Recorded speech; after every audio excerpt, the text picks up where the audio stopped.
নমস্কার বন্ধুরা, আশা করি তোমরা সবাই ভালো আছো। আমিও ভালো আছি। আজ আমি এই ভিডিওতে আমার পুরুলিয়া বেড়ানোর অভিজ্ঞতা শেয়ার করব। আশা করি তোমাদের সকলের ভালো লাগবে।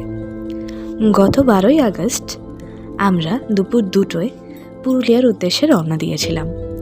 সন্ধ্যে 7টা নাগাদ বনলতা হোটেল টিফিন সেরে চলে গেলাম সোজা পুরুলিয়া টাউনে। সেখানে রাতের ডিনার করে রাত 11টা নাগাদ পাহাড়ি রাস্তা বেয়ে পৌঁছে গেলাম অযোধ্যা হিলটপে। সেখানে আমাদের আগে থেকে বুক করে রাখা সুষমা ভিলা লজে হলো আমাদের রাত্রিবাস।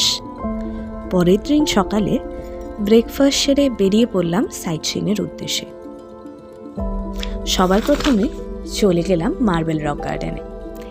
এরপর একে একে Durga Falls, Bamni Falls, Upper Dam, Lower Dam ঘোরার পর ফিরে এলাম আমাদের হোটেল।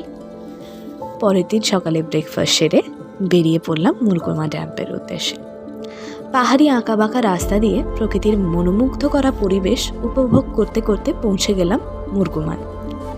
সেখানে কিছু সময় কাটানোর পর রওনা হলাম সীতাকুণ্ডের উদ্দেশ্যে।